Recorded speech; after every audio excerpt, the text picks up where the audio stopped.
Si vous êtes nouveau sur la chaîne, n'oubliez surtout pas de vous abonner, de partager et de liker la vidéo. On commence.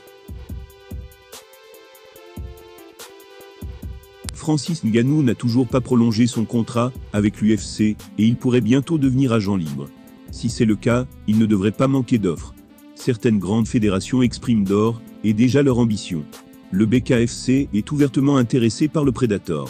L'avenir de Francis Ngannou est encore incertain, malgré sa récente victoire face à Cyril Gane lors de l'UFC 270. En retenant sa ceinture, tous les observateurs pensaient que le Predator allait être en mesure de se faire entendre par Dana White, mais aussi des autres dirigeants de la fédération numéro 1 de MMA dans le monde. Mais un mois après ce succès légendaire, Ngannou n'a toujours pas été prolongé. Il faut dire que son opération après sa grave blessure au genou n'arrange pas les choses, puisqu'il ne pourra pas combattre avant le début de l'année 2023.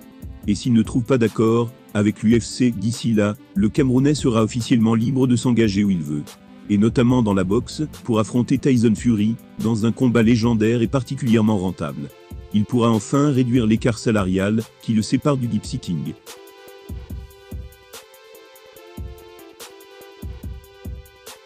Quoi qu'il arrive, le champion poids lourd ne devrait pas manquer d'offres.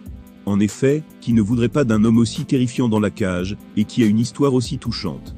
De passage dans la MMA Hour du journaliste Ariel Elwani, David Feldman, patron du BKFC, fédération spécialisée dans les combats à main nue, a avoué convoiter le Camerounais. Il a déclaré « Au BKFC, nous essayons d'attirer les plus gros noms. Et Francis Ngannou est évidemment le plus gros nom disponible sur le marché.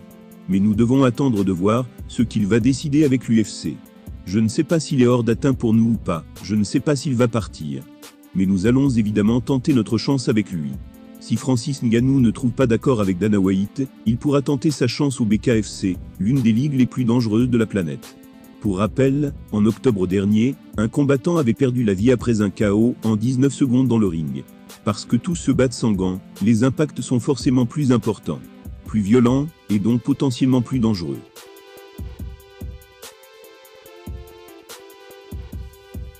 Plus récemment encore, Mike Perry, ancien de l'UFC, n'a pas hésité à sortir une batte en conférence de presse, il en a profité pour régler ses comptes avec son futur adversaire.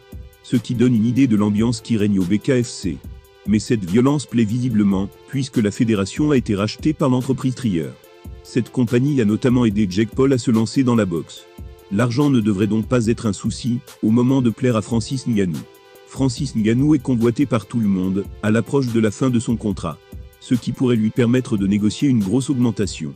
Si l'UFC ne veut pas lui donner ce qu'il exige, le BKFC sera heureux de l'accueillir. En tout cas, les prochains mois s'annoncent passionnants. Dites-nous en commentaire si vous pensez que le Predator serait tenté de signer avec cette fédération brutale.